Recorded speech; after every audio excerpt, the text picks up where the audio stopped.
भारत के एक गांव में लोग राइस फेस्टिवल मना रहे हैं। वे मंदिर में इकट्ठा होते हैं और हर कोई अपने खेत का उगाया हुआ चावल एक बड़े मटके में डालता है। दूसरी ओर अमेरिका में एक वैज्ञानिक लिंडा वॉट अपने छोटे लैब में बासमती चावल के कुछ दानों पर टेस्ट कर रही होती है। तभी उसके पिता एरिक का फोन आता है। एरिक भी अपनी बेटी के साथ उसी कंपनी मोगिल में काम करते हैं। वह लिंडा को बताते हैं कि मोगिल अब अपने स्टाफ और रिसर्च का बजट दुगुना कर रहा है। ये सुनकर लिंडा बहुत खुश होती है क्योंकि उसे लगता है कि उसकी माँ को उस पर गर्व होगा। लिंडा और उसके पिता ने मिलकर एक नया जेनेटिकली मॉडिफाइड बासमती चावल बनाया है जिसे राइस 9 कहा जाता है। हेडक्वार्टर्स में कुछ पत्रकार इस नए चावल के बारे में जानकारी लेने आते हैं। लिंडा उन्हें माइक्रोस्कोप पर ये चावल दिखाने के लिए आमंत्रित करती है। रात को मोगिल के बोर्ड मेंबर मीटिंग में ये तय करने के लिए इकट्ठा होते हैं कि भारत में कंपनी का चेहरा कौन होगा। उन्हें ऐसा कोई चाहिए जिस पर लोग भरोसा कर सकें और जो लोगों के दिल जीत सके। मोगिल के प्रमुख मिस्टर गर्गन एक एक कर सभी कर्मचारियों के बारे में सोचते हैं और आखिर में उन्हें लिंडा सबसे परफेक्ट लगती है। आखिरकार चावल की खोज करने वाले से बेहतर और कौन हो सकता है। वे मुस्कुराते हैं और सीधे लैब में जाकर लिंडा और उनके पिता से मिलते हैं। वे लिंडा को बताते हैं कि उसे अगले दिन भारत भेजा जा रहा है जहां वो कंपनी का प्रतिनिधित्व करेगी और लोगों को राइस 9 के बारे में बताएगी। लिंडा को ये सब पसंद नहीं आता क्योंकि वह लैब में काम करना चाहती है, न कि पीआर का काम। उसके पिता भी उससे सहमत होते हैं, लेकिन मिस्टर गर्गन उन्हें समझाने की कोशिश करते हैं कि भारत बहुत जरूरी है क्योंकि बिना भारत के लैब भी नहीं रहेगा। ये समझाने से ज्यादा एक धमकी जैसा लगता है। अगले दिन लिंडा भारत की राजधानी पहुंचती है। यहाँ का माहौल उसके लिए नया है। बहुत भीड़, शोर और ट्रैफिक। भारत एक व्यस्त देश है जहाँ बहुत सारे लोग हैं। लिंडा टैक्सी लेकर स्टेशन जाती है और वहां से बलारी नामक जगह के लिए ट्रेन पकड़ती है जिसे गर्गन ने बासमती चावल का पवित्र घर कहा था। यात्रा के दौरान वह एक स्थानीय चाय वाले को देखती है। जब वो आखिरी कप चाय लेने जाती है तभी एक अनजान रजित भी वही कप लेने की कोशिश करता है, लेकिन वह उसे लिंडा को दे देता है। एक ट्रू जेंटलमैन। लिंडा चाय पीती है और उसे सच में चाय उतनी ही अच्छी लगती है जितनी रजित ने कही थी। जल्द ही वह बलारी पहुंचती है जहां एक स्थानीय युवक विलियम अपनी मां के साथ उसे लेने आता है। विलियम को लगा था कि लिंडा के पिता आएंगे, लेकिन वह फिर भी उसका स्वागत करता है और कहता है कि वह उसका सरकारी प्रतिनिधि बनने को तैयार है। उधर रजित भी ट्रेन से उतरता है, उम्मीद करता है कि फिर से उस सुंदर लड़की से मुलाकात होगी, लेकिन उसे निराशा होती है जब वह उसे पहले ही किसी कार में जाते देखता है। वे लोग घर पहुंचते हैं और लिंडा का पारंपरिक भारतीय तरीके से स्वागत किया जाता है। रात के खाने का समय आता है और लिंडा को एक सांस्कृतिक झटका लगता है। कौन जानता है आगे उसे और कितने झटके लगने बाकी है। उसे बिना चम्मच कांटे के खाना परोसा जाता है और हैरानी की बात ये होती है कि बाकी लोग भी हाथों से ही खा रहे होते हैं। विलियम मुस्कुराता है और कहता है कि अगले दिन वह लिंडा को शहर के एक अद्भुत स्थान पर ले जाएगा, लेकिन लिंडा मना कर देती है क्योंकि उसे बहुत सारे स्लाइड्स तैयार करने हैं। ये सुनकर विलियम हैरान रह जाता है। उसे समझ नहीं आता कि कुछ स्थानीय किसानों को मनाने के लिए स्लाइड्स की क्या जरूरत है। जल्द ही इस बात पर उसकी चाची, जो एक किसान है, और बहन, जो इसके खिलाफ है, के बीच बहस शुरू हो जाती है। किसानों को स्लाइड्स दिखाकर समझाने की बात उन्हें बहुत मजाकिया लगती है। अगला दिन शुरू होता है और गांव की रोजमर्रा की जिंदगी फिर चलने लगती है। राजित, जो एग्रीकल्चरल साइंस का स्टूडेंट है, अपने घर वापस आ चुका है क्योंकि उसकी कॉलेज की फीस भरने के पैसे नहीं हैं। अब वह फिर से अपने परिवार के साथ खेतों में काम करेगा। हालांकि वो बहुत होशियार है, लेकिन उसका पिता उसे सुबह जल्दी खेत के लिए उठाने के लिए पानी का कटोरा लेकर आता है। उधर लिंडा की नींद मुर्गे की बांग से खुलती है। कुछ ही देर में वह बेल्लारी के लैब के लिए निकल जाती है। वहां पहुंचकर वो कुछ सैंपल्स मेज पर रखती है। तभी उसके पिता का फोन आता है। इसी दौरान लैब में काम करने वाले 2 सहायक गलती से उसका डिब्बा खोल देते हैं और उसके सारे सैंपल जमीन पर गिरकर टूट जाते हैं। राजित खेत में है और बहुत दुखी है कि उसे सिर्फ पैसों की कमी के कारण फिर से खेती करनी पड़ रही है। वह बहुत गुस्से और दुख के साथ शिकायत करता है, लेकिन तभी उसे एक आइडिया आता है जो शायद उसे कॉलेज वापस जाने का रास्ता दे सकता है। वह अपने पिता से कहता है कि वे स्टिंकवीड्स बेच सकते हैं। उसे यकीन है कि लोग इसे खरीदने के लिए लाइन लगाएंगे, क्योंकि इससे उन्हें महंगे पेस्टिसाइड्स की जरूरत नहीं पड़ेगी। राजित अपनी बात पूरी किए बिना ही दौड़कर चला जाता है। उधर विलियम डायरेक्टर के ऑफिस जाता है और उसे लिंडा को अलग अलग शहरों में ले जाकर लेक्चर दिलवाने की जिम्मेदारी दी जाती है। विलियम सोचता है कि डायरेक्टर को लगता है लिंडा भारत आकर किसानों की मदद करेगी। लैब में लिंडा अपने डिवाइस की बैटरी लो होने की शिकायत करती है। वह ड्राइवर से कहती है कि उसे घर ले चले ताकि वह कुछ कॉल करके स्लाइड्स मंगवा सके, लेकिन रास्ते में कार खराब हो जाती है। ड्राइवर कार के पार्ट्स लेने के लिए पैदल चला जाता है और लिंडा को गाड़ी में छोड़ देता है।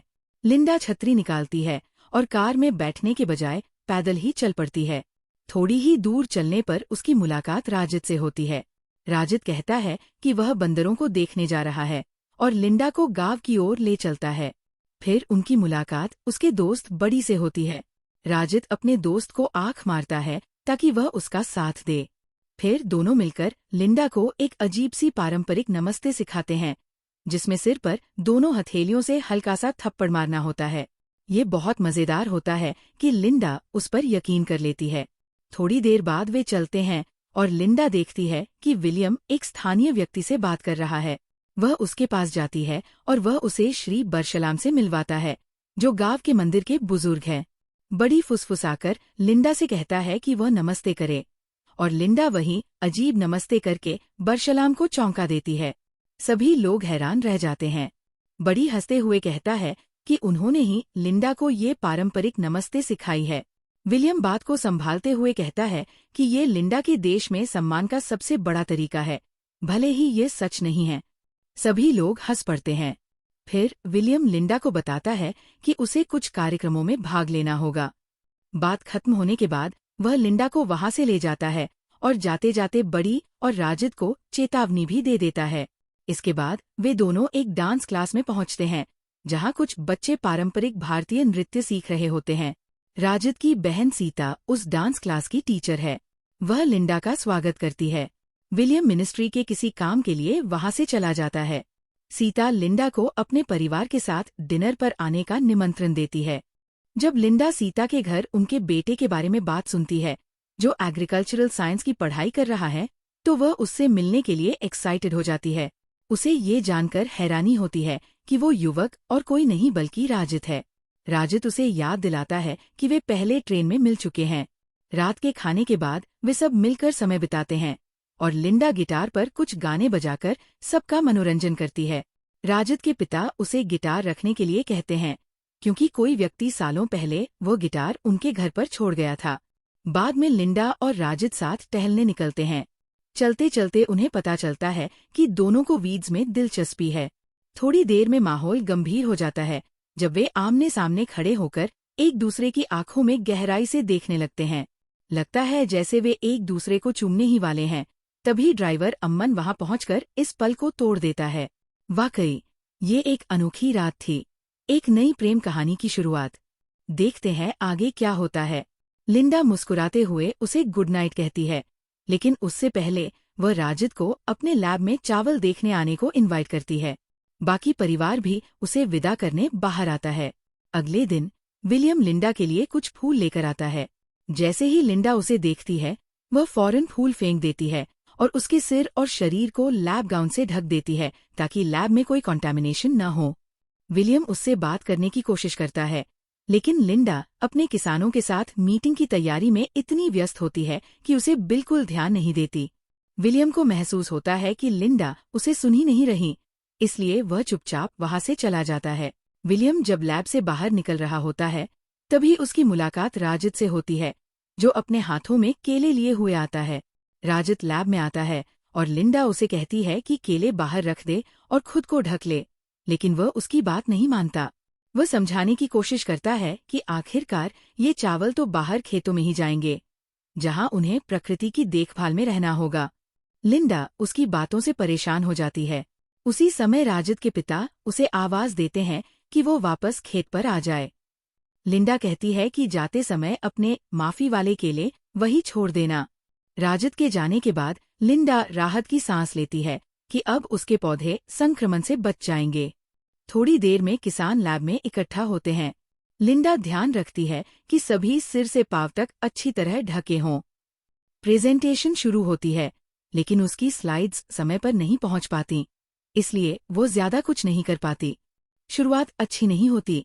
किसान शिकायत करने लगते हैं और उन्हें राइस 9 के बारे में जो कुछ भी सुना है वो सब बोलने लगते हैं। लिंडा थककर बैठ जाती है और सोचने लगती है कि वह यहाँ आई ही क्यों। उसे उदास देखकर किसान आपस में बातें करने लगते हैं। वे कहते हैं कि वो अच्छी और सरल स्वभाव की लगती है। वह तो एक किसान के घर भी खा चुकी है और बकरी के साथ खेल भी चुकी है। वो पहले वाले सेल्स रिप्रेजेंटेटिव जेफरी से तो कहीं बेहतर है, जिसने पिछली बार आकर किसी की पत्नी के साथ गलत व्यवहार किया था। इस बार किसान लिंडा को एक मौका देते हैं और उससे थोड़ा अपनापन महसूस करने लगते हैं। वे उसे उसके दिए हुए अच्छे टोपी और चप्पलों के लिए धन्यवाद भी देते हैं। ये सब देखकर लिंडा का मनोबल बढ़ता है और वह तय करती है कि वह ये काम जारी रखेगी। लिंडा आखिरकार किसानों को समझाने में कामयाब हो जाती है और वे राइस 9 को पसंद करने लगते हैं। वह मीटिंग में आए हर किसान को एक एक टी शर्ट भी देती है। उसकी क्लास खत्म होने के बाद राजद किसानों से मिलने आता है ताकि उन्हें अपनी स्टिंकवीड बेच सके, लेकिन दुर्भाग्यवश किसान उसकी बात पर ध्यान ही नहीं देते।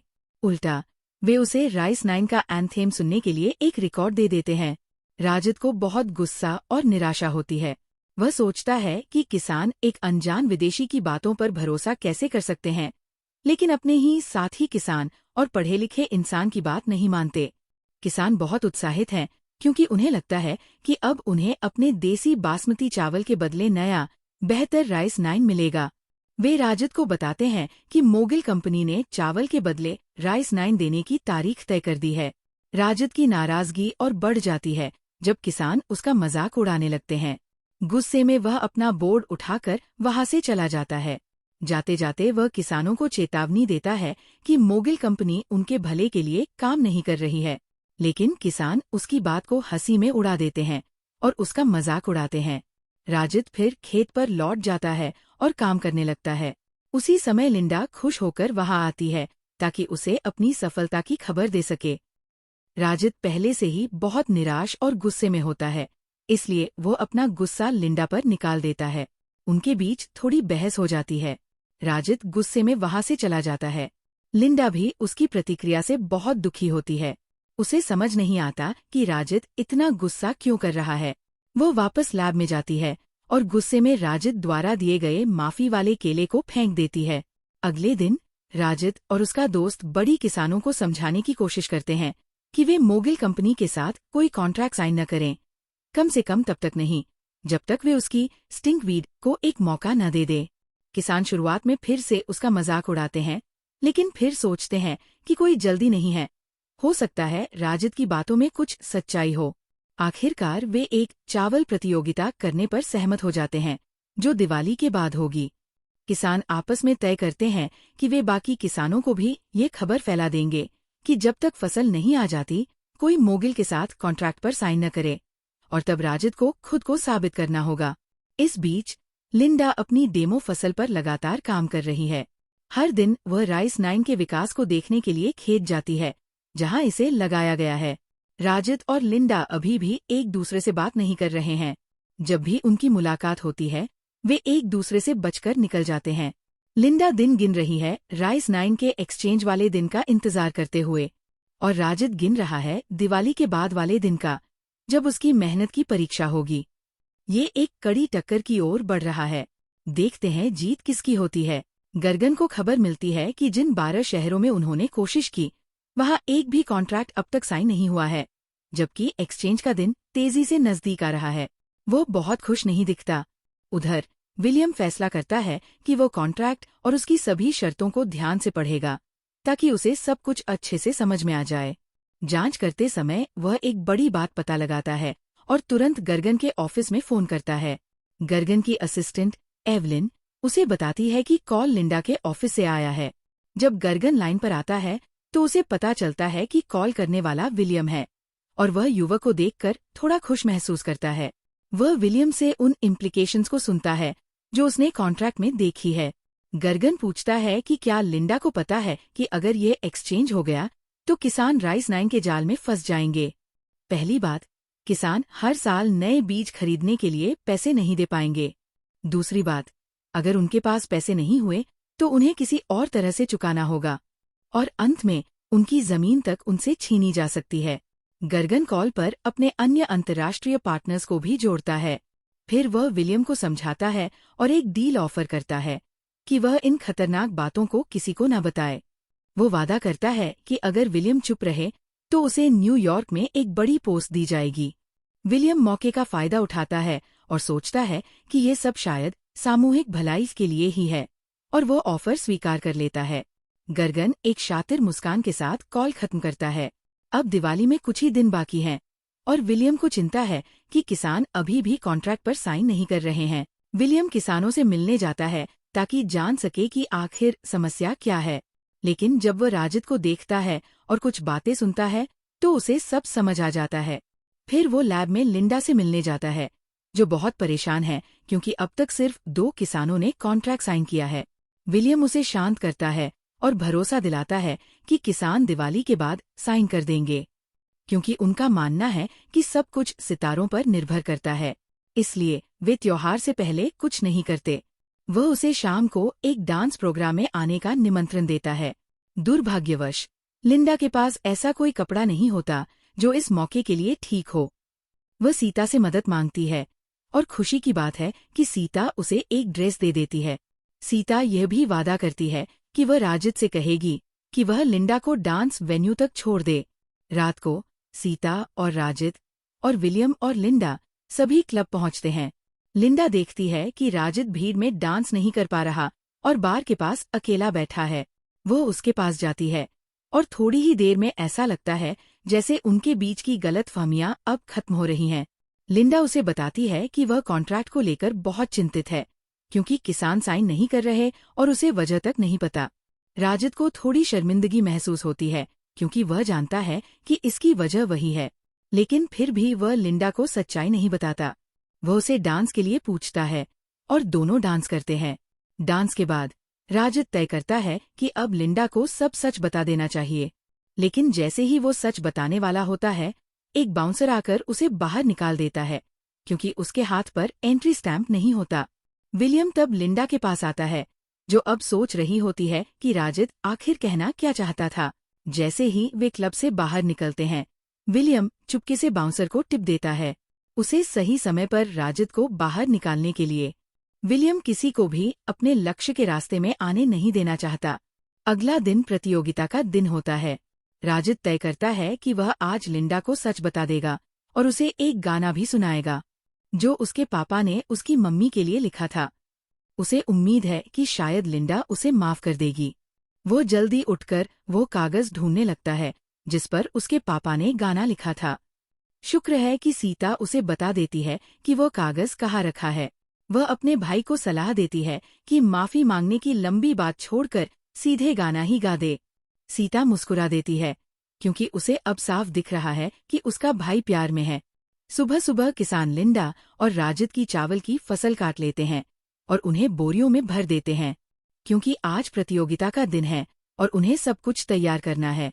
राजिद उसी वक्त माफी मांगने की तैयारी में लगा होता है। इसी बीच लिंडा खेत की ओर आती है। वह किसानों को स्टिंकवीड के साथ देखती है और फिर बोरियों पर राजिद और लिंडा के नाम देखती है। बस तभी उसे पूरी सच्चाई समझ में आ जाती है। वह बहुत गुस्से में आ जाती है और वहां से राजिद को ढूंढने के लिए निकल जाती है। रास्ते में उसके पापा एरिक का फोन आता है। वह उसे बताता है कि वह कल के बड़े दिन पर उसका हौसला बढ़ाने के लिए इंडिया आ रहा है। कॉल खत्म करने के बाद लिंडा फिर से राजिद की तलाश में निकल पड़ती है। इस बार उसके हाथ में स्टिंकवीड भी होता है। जैसे ही वह दूर से राजिद को देखती है, वह खेत से एक फावड़ा उठा लेती है और गुस्से से तमतमाई हुई उसकी ओर दौड़ पड़ती है। राजिद लिंडा को गुस्से में दौड़ते देखता है और डर के मारे भागने लगता है। आखिरकार वह भागते भागते लिंडा को उसके ऑफिस तक ले आता है। दोनों दौड़ते दौड़ते अचानक रुक जाते हैं, क्योंकि वे देखते हैं कि किसान बड़ी संख्या में कतार में खड़े हैं कॉन्ट्रैक्ट साइन करने के लिए। विलियम लिंडा को आवाज देकर बधाई देता है कि वह किसानों का भरोसा जीतने में कामयाब रही है। इसी बीच एक किसान राजद से माफी मांगता है। वह चाहता है कि उसे कॉलेज वापस जाने का कोई और रास्ता मिल जाए। वह खोया खोया और परेशान सा दिखता है और चुपचाप वहां से चल देता है। लिंडा को ये देखकर हैरानी होती है कि राजद का मूड अचानक क्यों बदल गया। वह उसके पीछे जाती है और दोनों अपनी पुरानी लड़ाई सुलझा लेते हैं। फिर वे दिन भर गांव घूमते हैं और वहां की खूबसूरत परंपराओं के बारे में बातें करते हैं। लिंडा राजद को राइस 9 का एक खास पैकेट तोहफे में देती है, सिर्फ उसके लिए। लेकिन फिर भी दोनों की सोच में फर्क होने की वजह से एक और बहस शुरू हो जाती है। फिर राजद उसे मंदिर ले जाता है और वहां अपने पापा का लिखा हुआ गाना गाता है। गाना सुनते सुनते दोनों एक दूसरे के बहुत करीब आ जाते हैं। फिर अचानक राजद रुक जाता है और पूछता है कि लिंडा का वो क्या मतलब था, जब उसने कहा था कि अगर गांव वाले मंदिर में चावल अर्पित करने की परंपरा छोड़ देंगे तो ये शर्म की बात होगी। लिंडा समझाती है कि राइस 9 एक स्टेराइल किस्म है, यानी लोग जो चावल काटते हैं वे दोबारा नहीं उग सकते। इसका मतलब है कि हर बार उन्हें मोगिल से नए बीज खरीदने पड़ेंगे। ये बात राजद को बिल्कुल भी समझ में नहीं आती और वो ऐसे रिएक्ट करता है जो लिंडा को बिल्कुल पसंद नहीं आता। जैसा कि उम्मीद थी, वे फिर से बहस में पड़ जाते हैं। इस बार लिंडा गुस्से में वहां से चली जाती है। विलियम कहीं छिपकर लिंडा और राजद की बहस सुन रहा होता है। राजद किसी तरह विलियम के ऑफिस में घुस जाता है ताकि वह राइस 9 के बारे में रिसर्च कर सके। उसे मोगिल कंपनी की असली योजना का पता चलता है, किसानों की जमीनें हड़पने की साजिश। वह ये बात मासूमियत से विलियम को बताने की कोशिश करता है, लेकिन विलियम उल्टा उसे जेल भिजवा देता है। वह पुलिस चीफ के साथ मिलकर काम कर रहा होता है। वे मिलकर राजद पर झूठा आरोप लगाते हैं और लिंडा को यकीन दिलाते हैं कि उसी ने उसका ग्रीन हाउस बर्बाद किया है। लिंडा को लगता है कि जो राइस 9 का पैकेट उसने राजद को तोहफे में दिया था, वही घटनास्थल से सबूत के तौर पर जब्त किया गया है। कई दिन बीत जाते हैं। देश भर से किसान बेल्लारी पहुंचते हैं ताकि अपने बासमती चावल के बदले राइस 9 ले सकें। गर्गन, उसकी टीम और एरिक गांव में आते हैं और गांव में घूम रहे होते हैं। तभी लिंडा को एक ख्याल आता है। वह खुद को उनसे अलग करती है और सीधे थाने पहुंचती है। वह वहां के अफसर को विश्वास दिलाती है कि विलियम को उसके आने की जानकारी है, तो वह उसे अंदर जाने देता है। लिंडा राजद से मिलना चाहती है और जानना चाहती है कि वह उससे इतनी नफरत क्यों करता है। राजद उसे समझाने की कोशिश करता है, लेकिन लिंडा उसकी एक नहीं सुनती। उसे लगता है कि वो झूठ बोल रहा है। आखिर में जब लिंडा जाने लगती है तो राजद उसे पुकारता है और बस इतना कहता है, किसानों से पूछो कि क्या उन्हें पता है कि उन्हें हर साल बीज खरीदने होंगे। लिंडा को उसकी बात से दुख तो होता है, लेकिन वो उस पर सोचने लगती है। जब वो इवेंट वाली जगह पहुंचती है तो वो गर्गन के पास बैठती है और पूछती है, क्या किसानों को पता है कि उन्हें हर साल बीज खरीदना पड़ेगा। लिंडा सोचती है कि अगर किसानों को सच पता नहीं चला तो ये विनाशकारी होगा। फिर वक्त आता है कि लिंडा किसानों को संबोधित करे। वह बोलना शुरू करती है और गांव में अपने पहले कुछ दिनों की बातें याद करती है। वह कहती है कि उसे राजद एक पागल इंसान लगता है और फिर वह किसानों से पूछती है, क्या आप जानते हैं कि आपको हर साल राइस 9 के बीज खरीदने होंगे। उसे किसानों की प्रतिक्रिया से तुरंत पता चल जाता है कि वे इस बात से पूरी तरह अनजान हैं। उन्हें लगता है शायद वह मजाक कर रही है। गर्गन तुरंत माइक ले लेता है और उसे चुप कराने की कोशिश करता है, लेकिन कुछ होशियार किसान समझ जाते हैं कि यहाँ कुछ गड़बड़ है। वे लिंडा के साथ चल पड़ते हैं और धीरे धीरे उनकी ये छोटी सी टोली बढ़ती जाती है। वे उस ट्रेन की ओर बढ़ते हैं जिसमें उनका चावल रखा गया है। दुर्भाग्य से गर्गन पहले से तैयारी करके आया था। उसने एक खास सुरक्षा टीम तैयार रखी थी, अगर स्थिति हाथ से निकल जाए तो। एक पुलिस अफसर राजद को जेल से छोड़ देता है और भागते हुए कहता है कि उसका इस साजिश में कोई हाथ नहीं है। उधर एरिक माइक की वायर काट देता है। एक पिता को अपनी बेटी की सुरक्षा के लिए खड़ा होना ही पड़ता है। गर्गन एरिक को संभाल लेता है और तुरंत विलियम को कॉल करता है कि क्या वह किसानों के बासमती चावल लेकर रवाना हो सकता है। अब विलियम के सामने एक बड़ा फैसला है, लालच चुने या अपने देश के प्रति वफादारी। वह अपने माता पिता की तस्वीर वाला लॉकेट देखता है और गर्गन से कहता है, आ जाओ। लेकिन हम नहीं जानते कि विलियम क्या सोच रहा है, क्योंकि वह ट्रेन के कर्मचारियों से कहता है कि इंजन बंद कर दो। लिंडा देखती है कि वे हथियारबंद सैनिकों को पार नहीं कर सकते, इसलिए वो वापस दौड़ती है और वो घोड़ा लेती है जो पुजारी ने उसकी सफलता के लिए लाया था। वो घोड़े पर चढ़कर गर्गन की ट्रेन के पीछे दौड़ती है। गर्गन अब ट्रेन चला चुका है, उसके साथ सिर्फ एवलिन है जो उसे चीयर कर रही है। लिंडा ट्रेन पर चढ़ती है और चावल वाले डिब्बों को ट्रेन से अलग कर देती है। फिर वो गर्गन से कहती है कि विलियम को कॉल करके कॉन्ट्रैक्ट की पुष्टि करे। इधर राजिद भी गाड़ी से रेलवे ट्रैक की तरफ आता है और वहां ट्रेन का इंतजार करता है। गर्गन कॉल करता है, लेकिन फोन पर एरिक और विलियम की हंसी सुनाई देती है। तब पता चलता है कि विलियम ने देशभक्ति चुनी है। वह एरिक के साथ मिलकर सारे कॉन्ट्रैक्ट जला देता है। उधर लिंडा देखती है कि राजिद जिस गाड़ी पर खड़ा है वह ट्रेन की पटरी पर है और ट्रेन पूरी रफ्तार में आ रही है। वह उसे हटने को कहती है, लेकिन वो नहीं सुनता। तब लिंडा को समझ आता है कि एक ही तरीका है जिससे वह राजिद को मनवा सकती है। वह उसे किस कर देती है। राजिद थोड़ा शांत हो जाता है। लिंडा तुरंत कदम उठाती है और दोनों को ट्रैक से हटा देती है और अगले ही पल ट्रेन उनकी गाड़ी को कुचल देती है। सब कुछ कंट्रोल में आ जाता है। किसान अपना बासमती चावल वापस पा लेते हैं। फिर लिंडा और राजिद की पारंपरिक तरीके से शादी होती है। पूरा गांव इस खुशी में शामिल होता है और ये दिन सबके लिए यादगार बन जाता है।